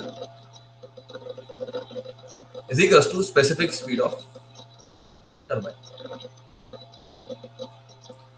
ये भी आप यूज कर सकते हो चाहे डायमेंशनल चाहे नॉन डायमेंशनल। क्योंकि नॉन डायमेंशनल क्यों बनी है? क्योंकि आपने रो और जी तो हटाया, तो रो और जी तो आपके वैसे भी सेम रहने वाले हैं, कोई प्रॉब्लम नहीं। समझ रहे हो आप मेरी बात को? तो आप ये भी इक्वेट कर सकते हो, कोई प्रॉब्लम नहीं।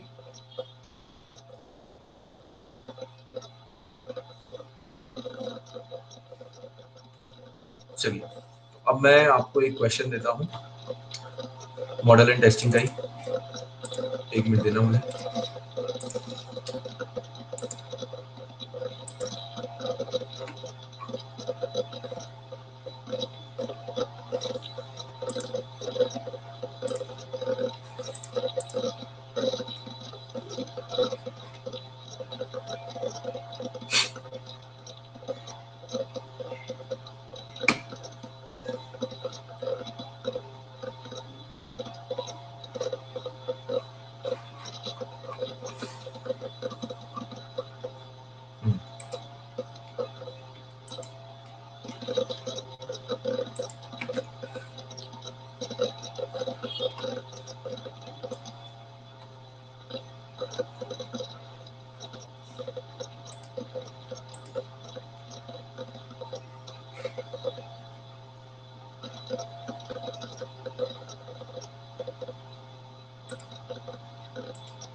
भाई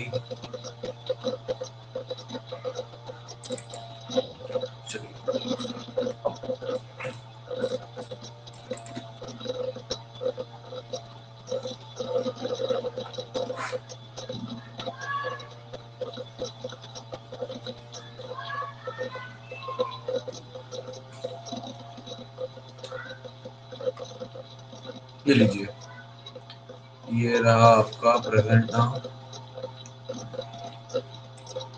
विंडो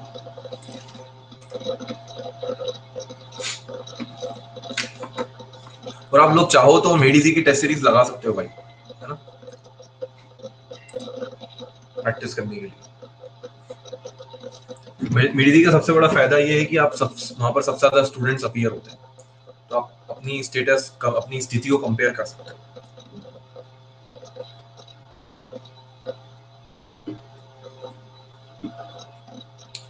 प्रीवियस ईयर बुक आ गई है आपके पास, तो क्या बन रहे नहीं बन रहे question? Hrithik, previous year book purchase कर ली थी?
देखो ऐसा है कि टॉर्पेडो शेप का मतलब कैसे समझोगे? सिगार जैसा शेप, सिगार का जैसा शेप होता है ना, वैसा।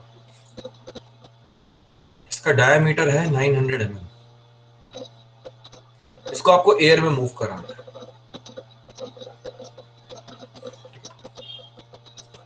ये बेसिकली एयर में मूव होगा, जो इसकी वेलोसिटी होगी उसके जस्ट अपोजिट एयर की वेलोसिटी होगी। 60 मीटर पर सेकंड से जाएगा।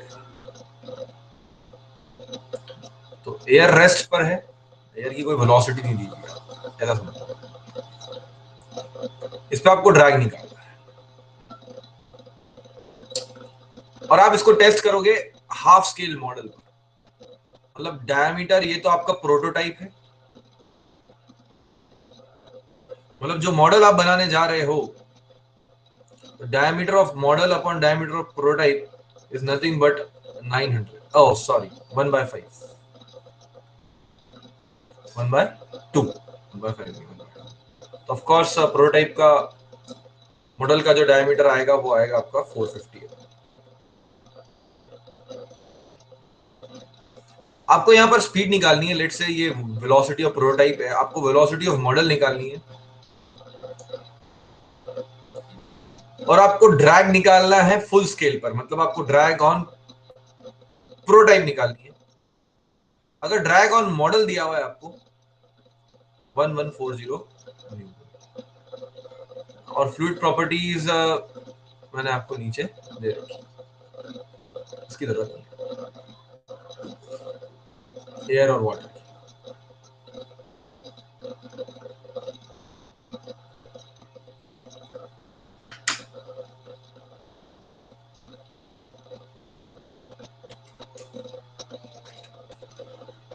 ट्राई करें फिर।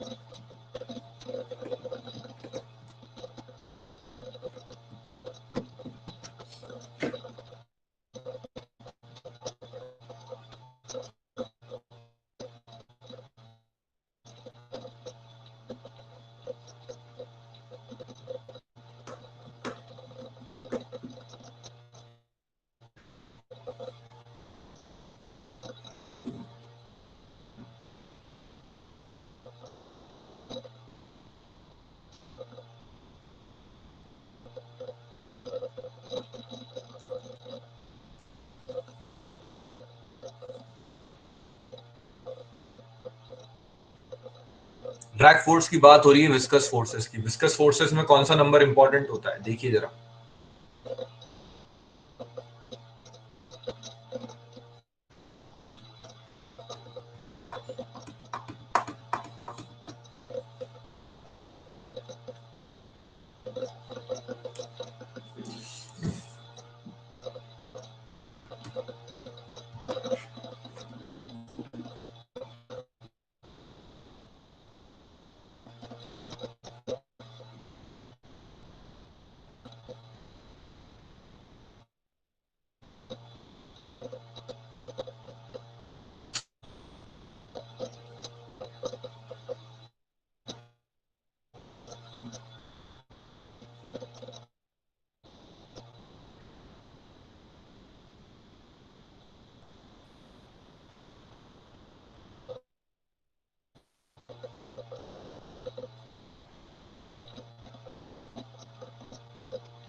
यार आंसर आ जाना चाहिए था अभी तक आप लोग।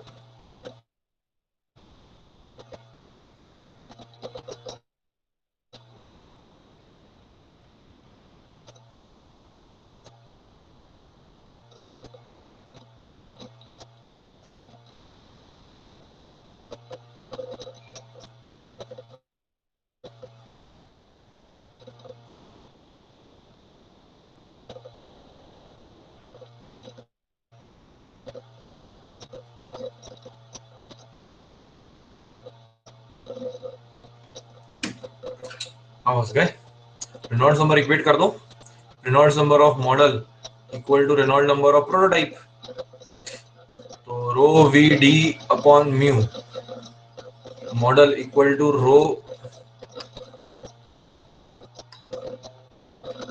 We D upon mu prototype. तो रो आपको मॉडल, अब रो मॉडल में वाटर का रो मॉडल मॉडल काय में चल रहा है, एयर में चल रहा है, तो एयर का रो लोगे आप। तो rho air velocity of model which you have to determine, diameter of model, mu of model मतलब mu of air, mu of इधर मल्टीप्लीकेशन में आएगा आपका, इधर एयर है ना, तो इधर आएगा आपका ये प्रोटोटाइप चल रहा है वाटर में, right, upon density of water. हाँ ठीक है, करेक्ट। बहुत देर लगा दी यार Hrithik, correct Suraj. Velocity of water, water नहीं मतलब प्रोटोटाइप, और डायमीटर ऑफ प्रोटोटाइप, तो ये आएगा आपका 1। तो यहाँ से वेलोसिटी ऑफ मॉडल निकल जाएगा, ये दिया हुआ। तो velocity of model will come out to be 7.819। Force कैसे निकालोगे? मेन तो इसमें फोर्स ही है, फोर्स कैसे निकालोगे?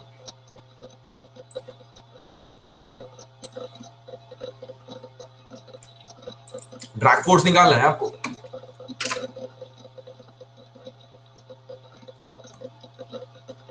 ड्रैग फोर्स क्या होता है?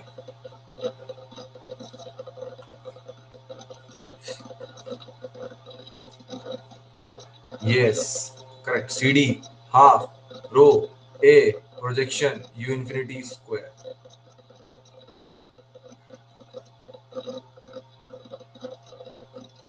तो for similarity in drag force, this similarity, geometric similarity and kinematic similarity is obviously हमने देख ली। हमें सीडी में सिमिलैरिटी भी होना चाहिए। तो CD of model must be equal to CD of prototype.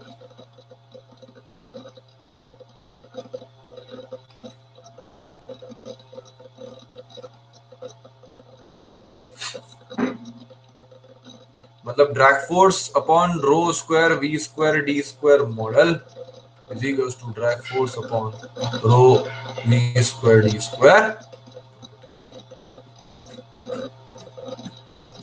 तो यहां पर आपका ड्रैग फोर्स आ जाएगा डियर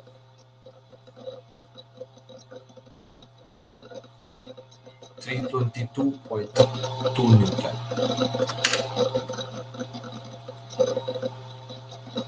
एक क्वेश्चन का आंसर दे सकता है कोई स्टूडेंट? प्रोटोटाइप में ड्रैग फोर्स कम आ रहा है और मॉडल में ड्रैग फोर्स ज्यादा आ रहा है, ऐसा क्यों? ये क्या हो रहा है? लिक्विड अलग अलग है सर। हाँ, फ्लूइड अलग अलग है, करेक्ट।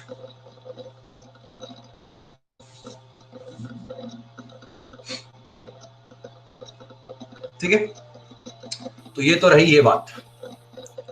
अब मैं पहले तो रिकॉर्डिंग बंद कर देता हूँ और बाकी की कुछ आपसे बात करनी है वो कर लेता हूँ regarding your schedule and regarding your subjects. हाँ, तो मुझे